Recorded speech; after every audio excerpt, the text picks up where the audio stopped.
नमस्कार दोस्तों। आपके मन में तो ये ज़रूर प्रश्न आया होगा कि शहरों में बाढ़ आना ये क्या भला है। गांव में तो बाढ़ आते हुए हमने देखा हुआ है, लेकिन इस शहरों में इतने ज़्यादा बाढ़ क्यों आ रहे हैं और पिछले हाल के वर्षों में ये घटनाएं बढ़ क्यों गई हैं। तो चलिए देख लेते हैं कि ऐसे कौन से कारण हैं। एक प्रश्न मैंने लिया हुआ है, इस प्रश्न के माध्यम से हम समझ लेंगे शहरी बाढ़ की स्थिति क्या है और ये क्यों आते हैं। प्रश्न है, हाल ही में दिल्ली में भारी जलजमाव की चुनौतियां सामने आई है। इस संदर्भ में शहरी बाढ़ के पीछे कारणों और उसके प्रभावों का पता लगाएं। ठीक है, लगा देंगे। सरकार द्वारा क्या कदम उठाए गए, ठीक है, बता देंगे। इसे कम करने हेतु इसे संबोधित करने के लिए कुछ उपाय भी सुझाइए। ठीक है, सुझा देंगे। उत्तर क्या है, शहरी बाढ़ एक जल जमाव की मौसमी घटना है। ध्यान रखिएगा, ये जल जमाव की मौसमी घटना है। यह प्राकृतिक एवं मानव जनित कारकों से पैदा होता है। इस दौरान कम समय की वर्षा में ही पानी का असामान्य जमाव होने लगता है। ऐसी घटना हाल में दिल्ली, बेंगलुरु, गुरुग्राम, कलकत्ता, मुंबई, पटना जैसे शहरों में यह देखा गया है। शहरी बाढ़ के कारण, प्राकृतिक कारण क्या है? मानसून के दौरान भारी वर्षा। ठीक है, मानसून के दौरान भारी वर्षा, इसका क्या मतलब है कि जो भारत में, आप यहाँ पे देखिएगा कि भारत में दक्षिण पश्चिम मानसून से सबसे ज़्यादा वर्षा होता है। तो ये जो वर्षा अगर कम समय में बहुत ही ज़्यादा वर्षा हो जाती है तो क्या शहरों में बाढ़ देखने के लिए मिलते हैं। मान के चलिए ऊपर का जो एरो है, मुंबई शहर में अगर मान लीजिए कि दक्षिण पश्चिम मानसून से सबसे ज़्यादा वर्षा अगर हो जाता है तो वहाँ पे बाढ़ की स्थिति बन जाएगी। अगर देखिए, शहरों की जो क्षमता होती है किसी भी बाढ़, किसी भी वर्षा के लिए, वो अपनी एक वहनीय क्षमता होती है कि जितना वो उसका वहन कर सके। लेकिन वर्षा की जो मात्रा है वहन क्षमता से अगर ज़्यादा हो जाए तो फिर वो बाढ़ की स्थिति पैदा कर देगी। अब देखिए, दूसरा है चक्रवात आदि की आक्रामकता बढ़ना। जैसे विशाखापट्टनम में फाइलिन चक्रवात एवं हुदहुद चक्रवात, इन चक्रवातों से, जहाँ पे ये पूर्व की स्थिति में आप देखिएगा कि इन चक्रवात अगर जाके ये टकराएंगे तट से तो फिर वहाँ पे कम समय में बहुत ज़्यादा वर्षा होगी और इस वजह से वहाँ बाढ़ की समस्या देखने को आपको मिलेगी।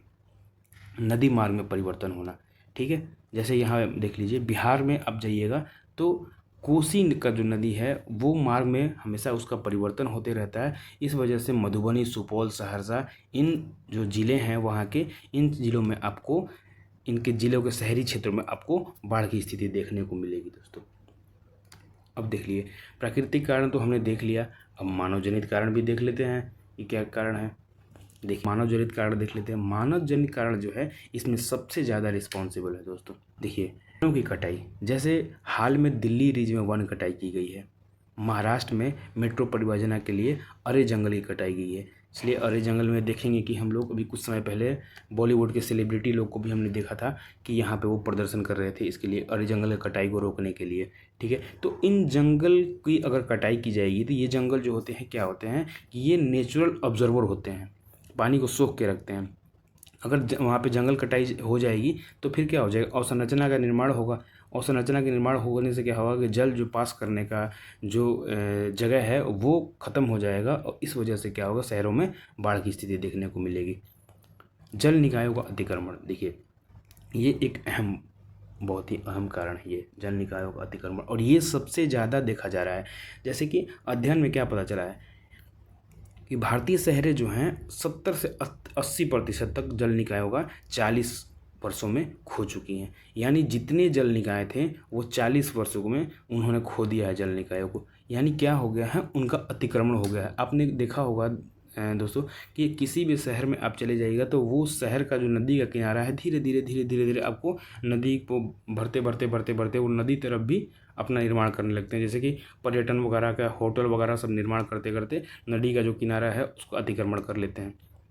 इससे नदी का जो नेचुरल फ्लो है वो प्रभावित होता है और नदी में जब फिर मानसून के समय में ज़्यादा पानी आता है तो नदी जो है अपने उस पानी को रख नहीं पाता है और जो है वो शहरों की तरफ प्रवाहित होने लगता है। जैसे पटना में आप स्थिति देखिएगा, वही स्थिति आपको बेंगलुरु में भी देखने को मिलेगा।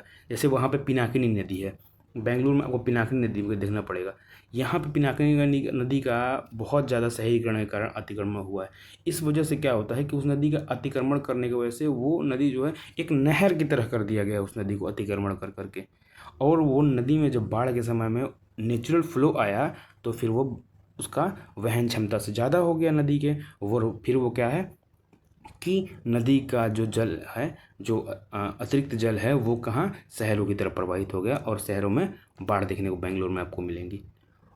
एक और क्या बात है दोस्तों, जैसे बेंगलुरु जो था कभी झीलों का शहर था, मतलब 1000 झीलों का शहर कहा जाता था, लेकिन वहाँ पे क्या है अभी मात्र 10% झीलें बची हैं। सोचिए कितनी बुरी स्थिति है। वो आखिर झीलें क्यों ज़रूरी हैं, आपको दिमाग में आया कि ये झील क्यों ज़रूरी है। मान के चलिए, देखिए कहीं अगर झील है तो झील क्या करता है, जब बहुत ज़्यादा झील हैं तो उसमें पानी जमा रहता है। मान के चलिए कि मानसून के पूर्व के समय में उसमें पानी ख़त्म हो गया है, लेकिन मानसून जब आएगा तो वो क्या करेगा कि जो पानी एक्स्ट्रा है वो पानी को जमा कर लेगा। ठीक है, तो इस वजह से क्या होगा कि शहरों में बाढ़ नहीं आएगा। ठीक है, अनुचित शहरी नियोजन, जैसे कि नीति आयोग का जो रिपोर्ट है उसमें ये बताया गया है कि 65% जो शहरें हैं उनके पास कोई मास्टर प्लान नहीं है, यानी कि अवसंरचना का जो निर्माण किया जा रहा है वो बिल्कुल ही नियोजित नहीं है। दूसरा बात है बेतरतीब विकास किया गया है, सीवर का, सड़क का, शहर साइज में समन्वय नहीं है। मतलब सड़क का साइज़ क्या है, सीवर का साइज़ क्या है और शहर का साइज़ क्या है। शहर अगर बड़ा होना चाहिए तो आपके पास सीवर भी बड़ा होना चाहिए, लेकिन शहर के साइज़ तो बढ़ते गए हैं लेकिन सीवर जो है अभी वही का वही है। तो इस तरीके से जब बाढ़ का पानी आता है तो वो सीवरों से होकर नहीं जाता है और वो फिर ऊपर फ्लो होने लगता है और इस तरीके से शहर में बाढ़ की स्थिति देखने को मिलती है। एक है कंक्रीट का जाल, जैसे रोड में हर जगह जगह रोड जो बनाए जाए, कंक्रीट के रोड बनाए जा रहे हैं, उससे क्या होता है दोस्तों कि जो शहर में जो मानसून के समय जो वर्षा होती है तो वो शहर मानसून के समय जो वर्षा होती है उस जल का जो है भूमि की तरफ निकासी नहीं हो पाता है, यानी कि उसका भूमि में पुनर्भरण नहीं हो पाता है। इस वजह से यहाँ पे बाढ़ की स्थिति देखने को मिलती है। अनियमित पर्यटन, जैसे पर्यटक सेवा के विकास के लिए पुनः अनियोजित विकास को गति दिया जाता है।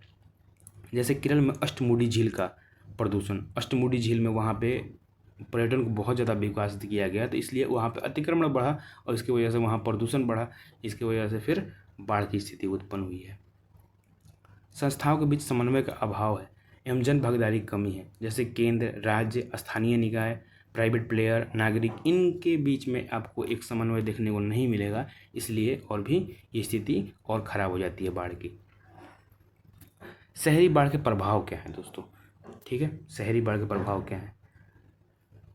जान माल की हानि, ठीक है, जैसे अभी दिल्ली में बाढ़ आया तो आपको पता होगा कि दिल्ली में बाढ़ आने की वजह से 3 बच्चों की यहाँ पे मृत्यु हो गई थी। वो बुनियादी ढांचे का नुकसान होता है, जैसे सड़क हो गया, बिल्डिंग हो गया। कमज़ोर आबादी पर सबसे अधिक मार पड़ता है, जैसे बहुत सारे गरीब लोग शहरों में झुग्गियों में रहते हैं तो अगर बाढ़ की स्थिति आती है तो सबसे ज़्यादा उन्हीं पर प्रभाव पड़ता है। पलायन होता है, जीवन स्तर गिरता है, इससे आर्थिक नुकसान होता है, निजी एवं सार्वजनिक का जल जनित रोग होंगे उससे उत्पन्न। शहरी बाढ़ से निपटने के लिए सरकार द्वारा क्या पहल किए जा रहे हैं। कुछ तो पहल इसमें राष्ट्रीय स्तर पर किए जा रहे हैं दोस्तों, और कुछ जो पहल है इसमें राज्य स्तर पर किए जा रहे हैं। ठीक है, तो पहले राष्ट्रीय स्तर पर देख लेते हैं। राष्ट्रीय शहरी बाढ़ कार्यक्रम चलाया जा रहा है। दूसरा, स्मार्ट सिटी मिशन शुरू किया गया है। प्रावधान, इन सारे योजनाओं में कुछ प्रावधान ऐसे किए गए हैं जो बाढ़ से संबंधित है तो उससे नियंत्रित करेंगे। राज्य स्तर पर कुछ किए जा रहे हैं प्रावधान, जैसे कि मुंबई में बृहद मुंबई तूफान जल निपटान प्रणाली वहाँ पे लाया गया है। चेन्नई में सी फ्लोज लाया गया है, जैसे मतलब कि अगर शहर में अगर बाढ़ के पानी आ जाते हैं तो वो समुद्र की तरफ प्रवाहित हो जाए, इसके लिए ऐसा लाया गया है। वो वार्निंग सिस्टम का भी काम करेगा वहाँ पे। गुजरात में साबरमती रिवर फ्रंट, बेंगलुरु में झीलों का पुनरुद्धार और दिल्ली में बाढ़ जल ड्रेनेज प्रणाली का विकास पर विचार किया जा रहा है। अब शहरी बाढ़ को रोका कैसे जाए, हमारे पास प्रश्न है कि शहरी बाढ़ को रोका कैसे जाए। ठीक है, तो स्मार्ट ड्रेनेज सिस्टम आपको लाना पड़ेगा, वो सेंसर आधारित होना चाहिए।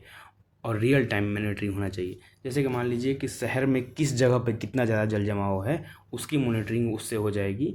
फिर उसके बाद फिर सेंसर आधारित जो ड्रेनेज होगा उस आधार पे वो कार्य करेगा, उस जल को निकाल के और जो मुख्य नदी है उसमें प्रवाहित करेगा।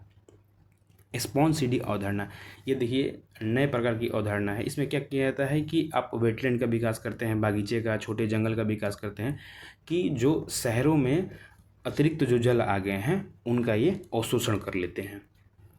वैज्ञानिक मानचित्रण कीजिए, जैसे जल भराव के प्रति कौन सा संवेदनशील क्षेत्र है उनकी पहचान कीजिए आप।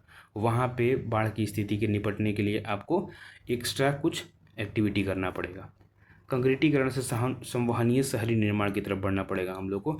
ऐसे टाइल का विकास करना होगा जो भूमि जल पुनर्भरण को बाधित नहीं करता हो, यानी कि ग्राउंड वाटर की तरफ वो जल प्रवाहित हो जाए, ग्राउंड वाटर रिचार्ज हो जाए। इससे तो क्या होगा कि तो बाढ़ से निपट सकते हैं और दूसरा चीज़ की आवश्यकता कि हमको पेयजल की प्राप्ति हो जाएगी। स्थानीय निकायों का क्षमता विकास एवं संस्थाओं के बीच समन्वय, देखिए जैसे कि शहरों में नगर पालिका होते हैं, नगर निगम होते हैं, तो ये क्या करते हैं कि इन्हीं के पास जैसे कि वेटलैंड को संरक्षित करना, चाहे कि डंपिंग ग्राउंड को बनाना, इन सबों का काम यहाँ पे होता है। तो इस तरीके से आपको, जैसे कि डंपिंग ग्राउंड यहाँ पे मैं इसलिए बोला हूँ कि डंपिंग ग्राउंड एक बहुत बड़ा कारक होता है कि जल रिचार्ज ना हो पाना वहाँ पे, क्योंकि बहुत सारे प्लास्टिक्स और ऐसे चीज़ होते हैं जो ग्राउंड वाटर को रिचार्ज करने में वो नुकसान पहुँचाते हैं, मतलब ग्राउंड वाटर को रिचार्ज करने में वहाँ बाधा पहुँचाते हैं। इस वजह से बाढ़ की स्थिति देखी जाती है। शहरी अवसंरचना की ओर बढ़ना, जैसे कि आपको हरित छत, वर्षा उद्यान वगैरह बनाना होगा, मतलब कि आपको स्पॉन्ज सिटी के टाइप का वर्षा उद्यान वगैरह ये सब बनाना होगा। शहरी जन घनत्व को सुरक्षित करने पर ध्यान देना होगा वो, जैसे कि रूर्बन मिशन DRLM। देखिए इसका मतलब ये है कि हमें क्या शहरी जनघनत्व को संतुलित करना। अभी देखिए क्या होता है कि काम की वजह से लोग गाँवों से शहरों की तरफ आते हैं, लेकिन हमें गाँवों का भी तो विकास करने पर ध्यान देना होगा, तभी तो हम जो शहरों में जो लोग हैं जो गाँवों से आए हुए हैं उनको गाँवों की तरफ भेज पाएंगे।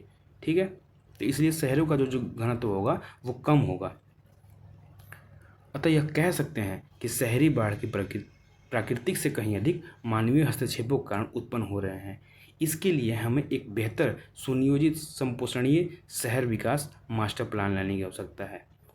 आगे के दशकों में शहरें जो हैं भारत के विकास में और अधिक अहम भूमिका निभाने के लिए क्षमता लिए हुई हैं। ठीक है दोस्तों, कैसा लगा आपको बताइएगा कमेंट करके। अगर अच्छा लगा हो आपको तो लाइक कर दीजिए और सब्सक्राइब कर दीजिए।